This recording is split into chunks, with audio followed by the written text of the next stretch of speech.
Welcome, Kristen. We're very excited to have you here at the Peace and Conflict Studies, the RIPI Peace and Conflict Studies program, co-sponsored today by the Institute for African Development and the Gender and Security Sector Lab. So we have, I will pass it over to Emily, who's going to introduce you, but I will preview the introduction saying that we have Kristen here from St. Andrews University, and she'll be giving a talk on When Soldiers Rebel, Ethnic, Armies and Political Instability in Africa, which is a fantastic book. If you haven't read it already, I highly recommend. But anyways, we'll do a formal introduction with Emily, and just as a reminder, we'll let Kristen give a presentation for about 30-40 minutes, and then we'll have our fellows, I think we have 5 today, give comments and discuss the paper, and then we'll open it up to everyone else. So, all right, Emily, go ahead. Thanks. And thank you, Dr. Harkness, for being here. We're really excited to have you. So Dr. Kristen Harkness is, as Professor Kareem said, is joining us from the University of St. Andrews, where she's a senior lecturer in the School of International Relations. And she earned her PhD in comparative politics and international relations from Princeton, and previously held a postdoctoral fellowship at the Kroc Institute for International Peace Studies at the University of Notre Dame. Her research focuses on understanding how ethnicity shapes the loyalty and behavior of military institutions in Africa, and it's been funded by the British Academy. Her book, When Soldiers Rebel, Ethnic, Armies and Political Instability in Africa, was published by Cambridge University Press in 2018, and it analyzes ethnic recruitment practices into African armies and how those practices have destabilized regimes both historically and during transitions to democracy. So thank you again to Dr. Kristen Harkness for being here. And yeah, I think without further ado, please take it away. All right, well, thank you so much for having me. I'm just going to get the slides up.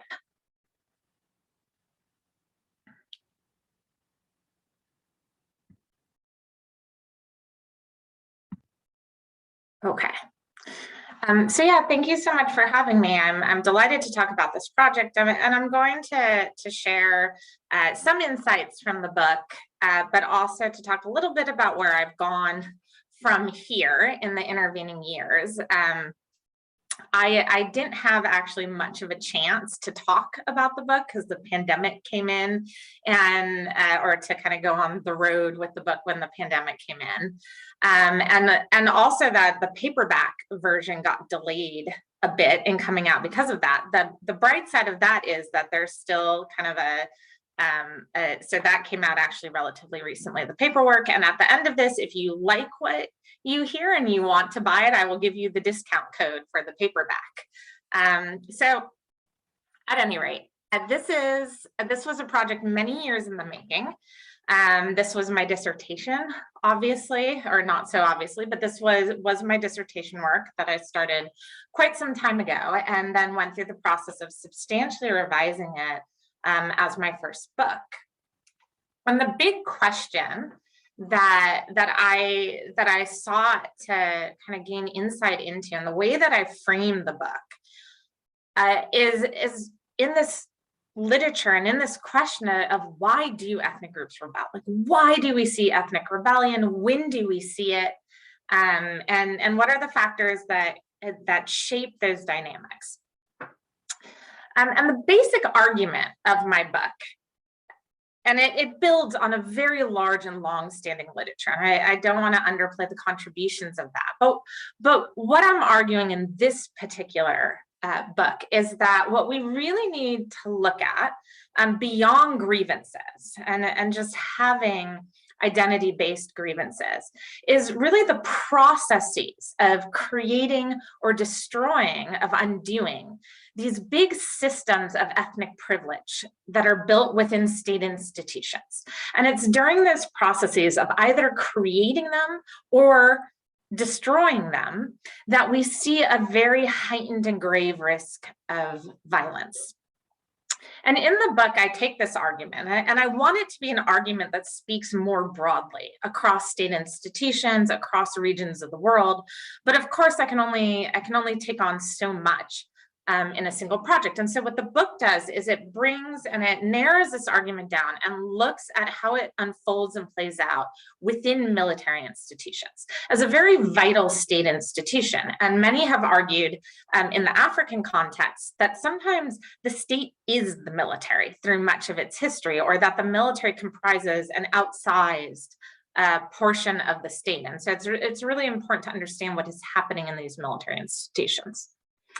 And the argument in that context is that when leaders attempt to build what are called ethnic armies, so those are security institutions that are recruited from the leaders' co-ethnics, when leaders attempt to build these ethnic armies, or when they attempt to dismantle the ethnic armies that they inherit from their predecessors, they provoke violent resistance from military officers within the army, usually the army, but it could be other branches of military service that are resisting that change. And so this is very much an argument about reactionary violence, right? The status quo is changing. Somebody is going to be disadvantaged, severely disadvantaged by that change, and that provokes a violent resistance.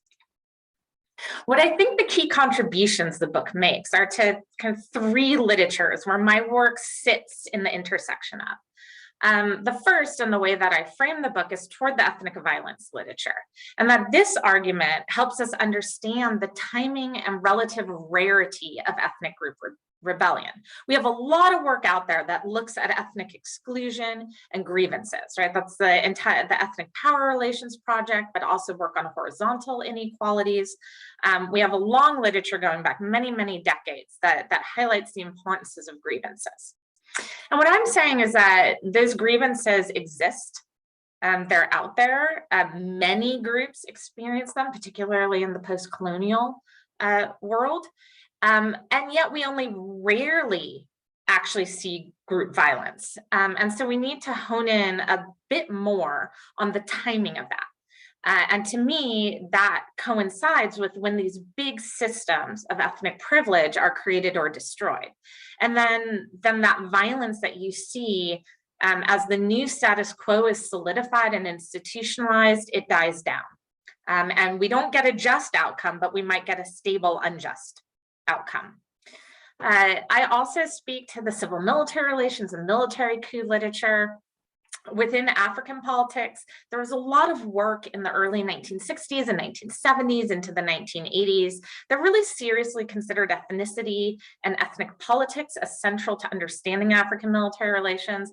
And then it kind of died off.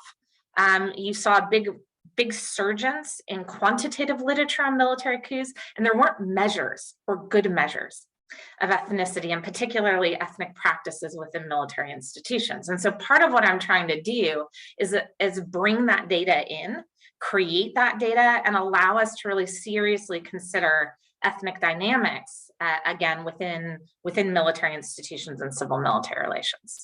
And then finally, I think the book speaks to the democratization literature. We know, and again, there's a lot of literature to support this, we know that military behavior and how militaries react to liberalization and democratization is very vital to understanding whether that democratic project can advance, and how democratic consolidation unfolds. And what the book suggests is that there are some systematic patterns, I think, to how militaries react to liberalization, and understanding this historical legacy of ethnic armies can give us some insight into that. And that these militaries that are ethnically stacked and they come into a window of democratization as ethnically stacked are far, far, far more likely to react negatively against democratization and to undermine that project. Okay. So theoretically, the book has kind of a big argument and some more general causal mechanisms about ethnic politics. I am in a very simplified way claiming that we have these moments, construction or dismantling, where you're going to see rebellion. And that's because this engenders a declining status for certain groups. So where you're constructing institutions of ethnic privilege, This will become, I'll specify more later in the argument about this. If you assume there's an institutional presence of groups that are now going to be excluded, right? They're not part of this vision of an ethnically dominated state institution. Well, they're facing a real declining status.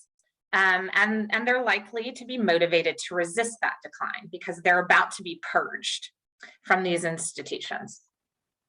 On the other hand, if we come from a context where we already have, and this is a lot of places where we have this system of ethnic privilege within a state institution, when you go in and try to reform that or dismantle that, whether that's creating a more just, right, institutional setup or recruitment practices or promotion practices, you're trying to be more inclusive, or if it's just reversing who gets privilege, because dismantling isn't necessarily always a good thing. Sometimes these institutions get dismantled and a new one built in its place that privileges a different group. Either way, though, that group that has held historic power and privilege is facing a decline. We might not think it was a very just status that they had, but from their perspective, they're facing a decline in their power and privilege, and that can motivate, again, a reactionary violence. And there are reasons that we think that this exclusion from state institutions really matters. That's where the motivation for rebellion comes from. And in the theory chapter, I go pretty in depth into some of these mechanisms. But basically, it's costly. To be excluded is costly. It's economically costly, particularly in a neo-patrimonial state, which characterizes much of the global South, the post-colonial world. You're foregoing the resources that are provided by access to the state and inclusion in state resources. And economically, often the state is the major game in town. And so to be excluded has real material consequences. It's also politically costly. And again, in a neo-patrimonial context, not having access to those state resources or access to the state diminishes your capacity as a leader to build up clientelist networks. And that means it's gonna further your exclusion over time if you can't build those networks and resource those networks. And it's also emotionally costly to individuals who are members of excluded groups, because this is experienced as unjust discrimination. To be excluded is not fair. And so that brings a cost onto individuals that they may be willing to engage in different forms of rebellion, including violent rebellion to resist. And then I'm arguing that we see this violence or this rebellion, the risk of it really heightened during these processes of construction and dismantling of institutions of ethnic privilege, because of the particular position groups are in at these times. So a group that is going to be excluded or going to have its privilege diminished is facing this imminent declining status. And that gives them a high level of motivation to rebel. At the same time, they actually are currently included in these institutions, and that gives them a foothold within the state and capabilities to rebel. And this is particularly relevant for what we might call insider rebellions or coups of different forms that come from within the state, whether that's military or civilian or autogolpes or however you want to define that. We often, when we're looking at insider rebellions, these are people who have a foothold in the state and can use that to leverage part of the state to seize power of the whole state. So that's the basic theoretical framework. I then bring that into the context of the military. And here, because I have limited time on the talk, I'm going to give you some flavor of the evidence of the book, and then maybe leave it open to the Q&A for me to delve deeper into it, because I can talk forever about some of these case studies. So in the book, the empirics are divided. I look at them I break it up and I look at the construction of ethnic armies in a particular time period, and that's decolonization, right? The late colonial period into the early independence period. And then I'm also going to look at the dismantling of these ethnic institutions later in time in the 1990s and early 2000s, when a lot of African states are undergoing democratization, right? And they have these legacies of ethnic armies. And the first thing I want to say about the decolonization period and context is I spent quite a bit of time in my research and in the book on understanding where this all comes from, because I think that's important, and that's an important story to tell. And this goes way back into the colonial history, right? These leaders are looking in the late colonial, early independence window, they're looking for models of military loyalty. They face a lot of insecurity, a lot of uncertainty, and they're looking around of how am I going to build up these security institutions and ensure that they're loyal to me? Not always the state or the Constitution, but to me. Sometimes they conflate themselves with the state and the Constitution. And what they have to look at in a lot of the global South and a lot of the post-colonial world is what the colonial powers did and how they built colonial policing and military institutions. And this is the legacy of martial race doctrine. It comes out of British colonialism in the mid-19th century. It's inspired by a mutiny in 1857 in India. This is a major event in British history. I'm not going to delve into it, but this is where Britain took over control of the East India Company. And India became a British colony because of the devastating sort of violence that came out of this mutiny of the East India Company troops that turned into a broader civil war and rebellion.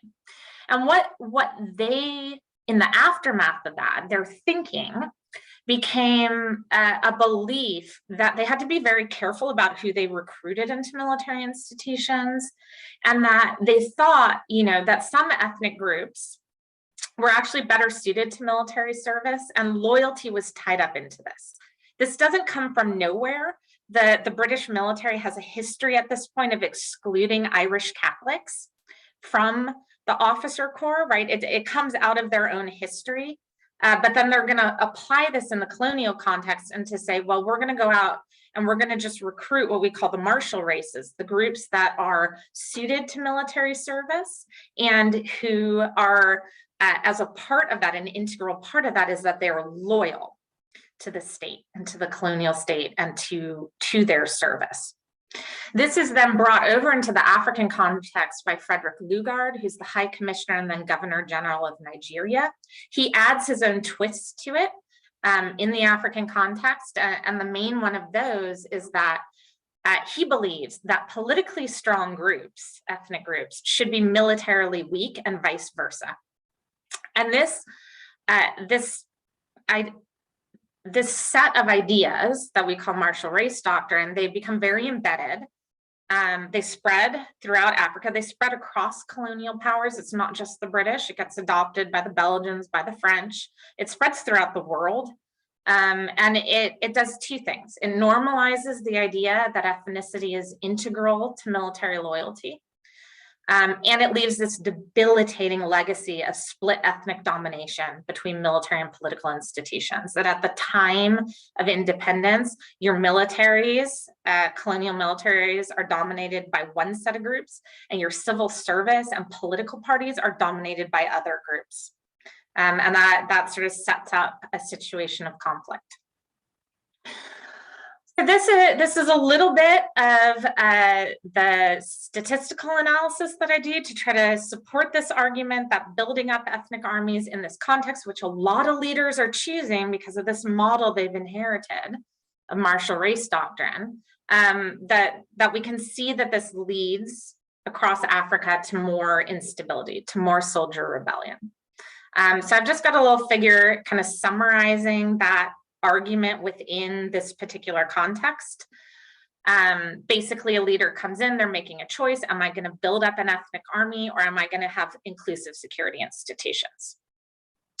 I'm arguing that when they decide to build an ethnic army, that's going to lead to repeated coups, soldier rebellion, under the condition that they have a diverse officer corps that they've inherited, that there are people to resist that, right? There are officers of other ethnic groups that are present and able to resist that discrimination. To test this, I had to go collect a lot of data, original data that comes from a ton of different sources, including archival sources. And I'm basically collecting and coding information on these factors, like what is the leader deciding to do? Are they building an ethnic army or an inclusive army? What does the officer corps look like at the end of the colonial period? Does it exist at all? In some places it does not. If it exists, what is its ethnic makeup? And is it dominated by a particular group? And does that match up with the leader's identity? So I'm going in and I'm coding a lot of original data, and then I run some pretty simple, I would say, or straightforward statistical analyses. I think that's my general approach, is to get good data and then do simpler statistics instead of trying to fix underlying data issues with fancy approaches. So I'm just showing you some not descriptive data, because there is a model behind this. It's a basic negative binomial count model of like how many coups does this country face in the immediate post-colonial period in the 10, 15, 20 years out. I ran it on kind of different lengths or periods of time. And it's that fourth bar, right? And these are simulated effects. So the data limitations are such that I didn't run interaction terms. I have a low power data set, so I'm simulating interactions between variables. And it's that fourth bar, that's our category that's in yellow, which is, right, we have a choice to build an ethnic army. There are officers of other ethnic identities already in the officer corps, and then how many coups do we think that this country gets? That's higher than other pathways, right? That you're talking about 2.5, 3 coups in the 15 plus years after independence. Coups are rare events. Might not seem like it anymore, but they are actually rare events. And so that's quite a bit higher than kind of these other pathways. And then I go on in the book to do 2 paired comparisons. So looking at 2 states that create inclusive armies, Senegal and Ghana, and then 2 states that build ethnic armies, Cameroon and Sierra Leone, under their independence era leaders. I think for time's sake, I'm not going to say too much about that, but please feel free to ask me. The Senegal and Ghana case to me is very fascinating because I do have some within case variation I get to use in the Ghanaian case.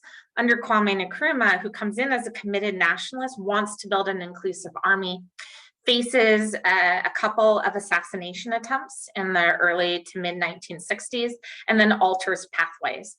And then moves toward ethnic manipulation of security institutions. And then we see at that point a real outbreak of terrible ethnic infighting in the military, and coup after coup after coup after coup. But he was someone that came in and tried to build an inclusive army and couldn't do that. And that points to some interesting things. And for me in particular, it pointed to the importance of pre-existing ethnic politicization, of how integral ethnicity was considered to politics before a leader kind of comes in and tries to create diverse institutions.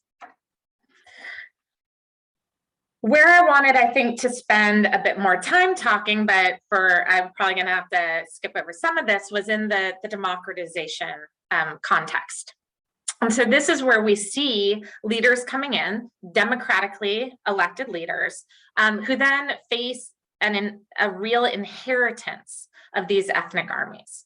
And when you bring this argument about why dismantling systems of ethnic privilege in state institutions will lead to violence in the military context, what you're talking about is that we have a leader who here is elected, And they come in and they're from a different ethnic group than their predecessor. So that's the ethnic change. It's not that somebody, an individual, changes their identity. It's that you have a rotation of power, and the new occupant of the presidency is from a different ethnic group.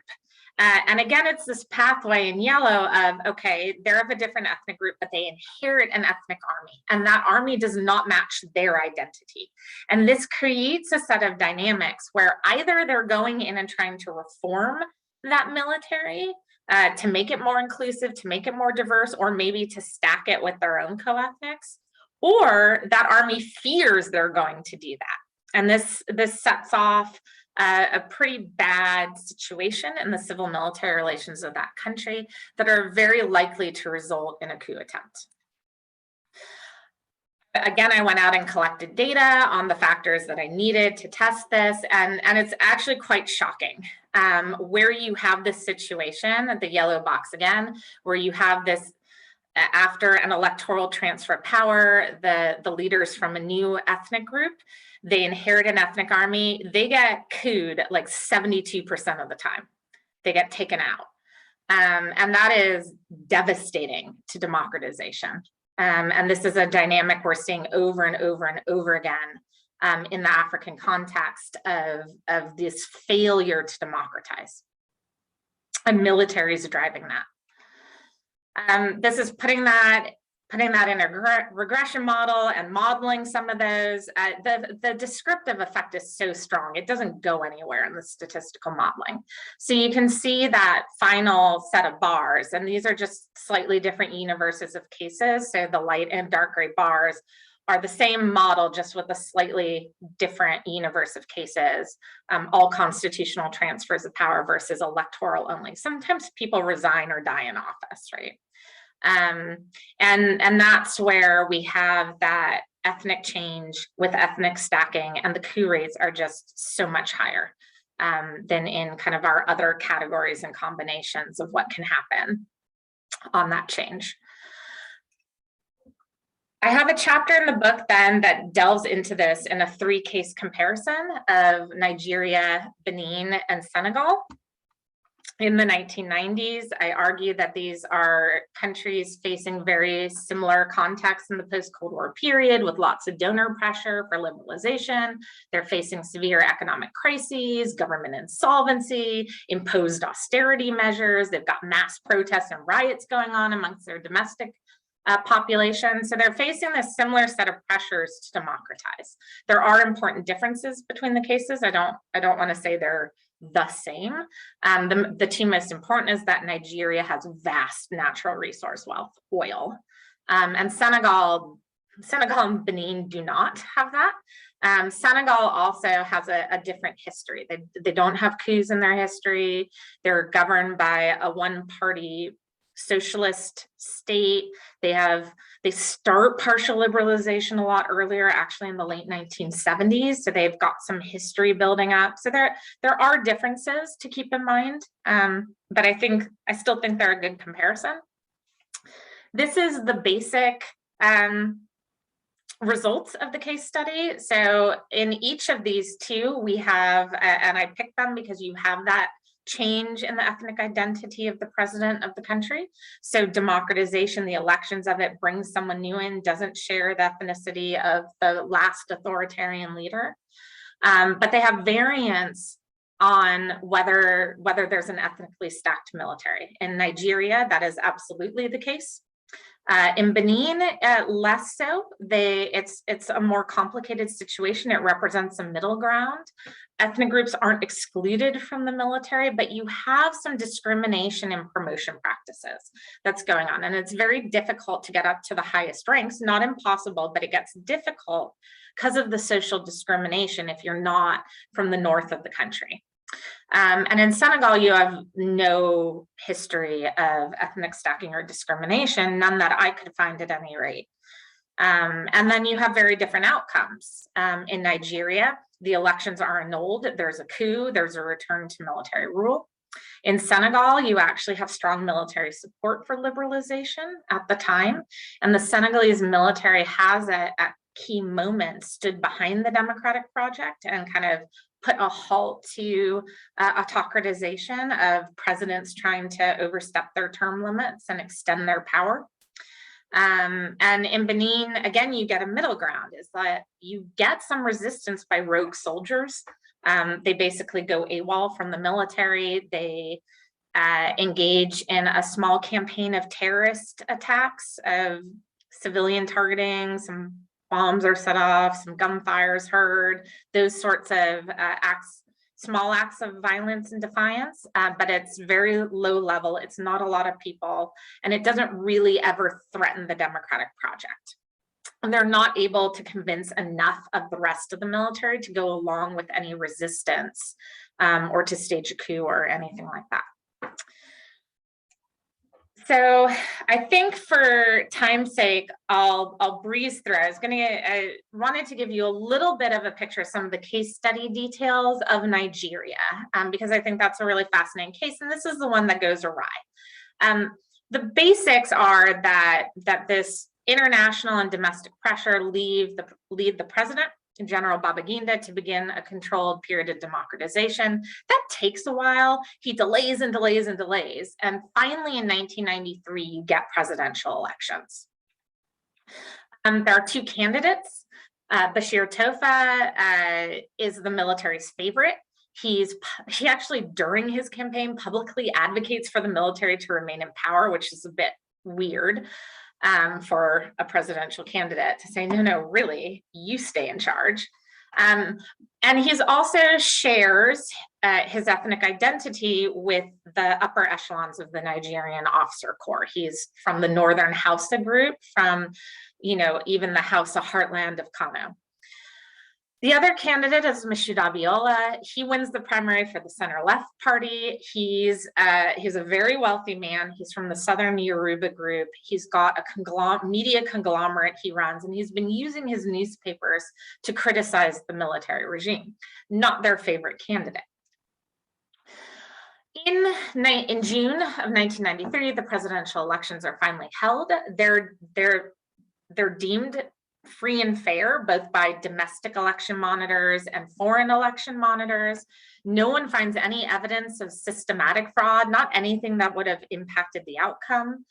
And somehow the Nigerian press, which is stubbornly independent, even during the most authoritarian of years in Nigeria, they're very stubbornly independent. Somehow they get a hold of the results and leak them. And it becomes clear that Mashoud Abiola has won with actually a substantial amount of the vote, 58%. And he's won that across Nigeria as a whole, across all the important regions. And yet, President Babaginda annuls the election results on sort of flimsy grounds. He prevents Abiola from assuming the presidency. There's a strong domestic reaction from that, mass protests, deepening economic crisis, threats of secession coming out of the South, which in the Nigerian context, they've been through a devastating secessionist war. That's not something anyone takes lightly. It ends up in a military coup. And Sani Abacha leads that coup and then aborts the democratic experiment entirely. You get 6 more years of military dictatorship before there's another attempted democratic transition in the late 1990s. And so this is really a case of complete failure of the democratic project. And so I try to get into the evidence of why Babaginda annulled the election. And I do think there's compelling evidence that it is, the ethnic dynamics are central to that. The Northern officers fear a loss of their power and privilege. They fear retribution for some of the things that they've done. They fear prosecutions for corruption. And they think that all of that is far more likely under a Southern Yoruba president. Nigeria has a long history at this point of Northern Hausa Fulani dominance of the officer corps. This comes out of the 1996 military coups and the Biafra War, where the Igbo lands attempt to secede from Nigeria. And the Northern Hausa Fulani officers who in the second coup of 66, which is counter coup that's driven by Northern officers, and they basically kick all the Igbo and Yoruba and Southern officers out of the military and back to their homelands, which feeds into the outbreak of civil war. But they never, even though over time they let them back in, they never let them into the top levels of holding power. Now, at this very top of the Nigerian military, they're also controlling oil rents. And that's a lot of money coming in that the military is controlling through all these years of dictatorship and military juntas. And so this is both an identity, but also a material story. You see, it's not all historical or in the past. As late as 1990, you see a failed coup attempt by low-ranking Southern and Middle Belt officers.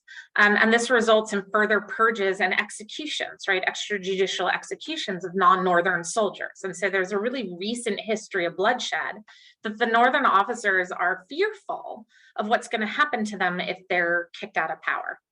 And so a week prior to the elections, a bunch of high-ranking officers come together in a meeting to discuss the set of opinion polls that they've gotten a hold of, which are showing that Moshood Abiola has this clear lead amongst the population.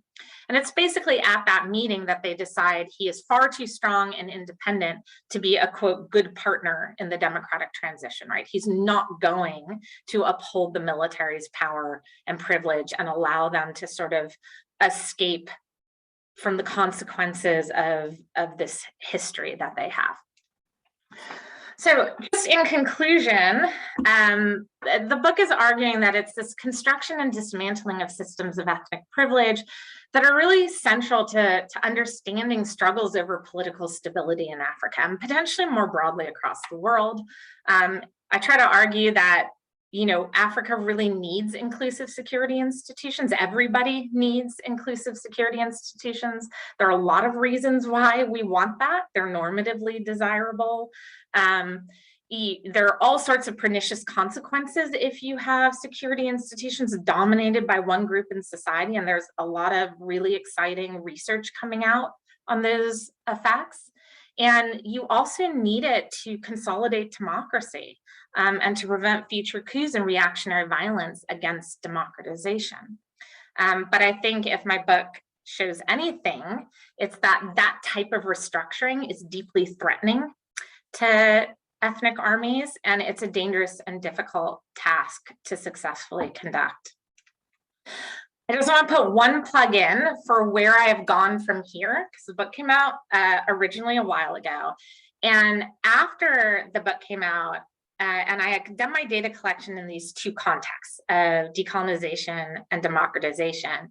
And I then decided that if I really wanted people to take these theoretical claims seriously and to build off of the work, I needed to give them time series cross-sectional data. And I went to collect that for Africa. I've now released that. It came out recently in Conflict Management and Peace Science, the kind of intro article to the data set. It's publicly available through St. Andrews and my website, all the data, all the code books, everything. And I think it's just a resource I'd like to say is out there and available to kind of continue for others to build on this research agenda. And I do much more and more disaggregated data collection in it. Looking at ethnic stacking, not just as a brute measure, which is what I have in the book, but disaggregating a bit into paramilitary versus military practices, how far down the command hierarchy stacking is occurring, whether it's just at the top level of the officer corps, or it goes all the way down to the rank and file, and what kinds of cleavages that stacking is based on. Is it regional identity? Is it a broader ethnic group identity? Is it a clan or subgroup identity? And I think some interesting things in my, I'm starting to explore that data, and some interesting things are coming out. This is an autocratic practice. If I track ethnic stacking versus democracy, they're very clearly inversely related. Like, these are autocracies that are doing this, and it seems to be a key mechanism for consolidating and holding on to power. It also, and this is a paper I'm working on right now, but it also seems to work. Like, ethnic stacking prolongs leader tenure. If you can get this institutionalized and in place, get over the initial reactionary violence or potential for that and get that ethnic army in place, it greatly prolongs leader tenure. Okay, so thank you very much for listening to me. I'm sure I've gone over my time. If you're interested in the book, there's a 20% discount on the paperback, and I put the code up there through Cambridge. Thank you.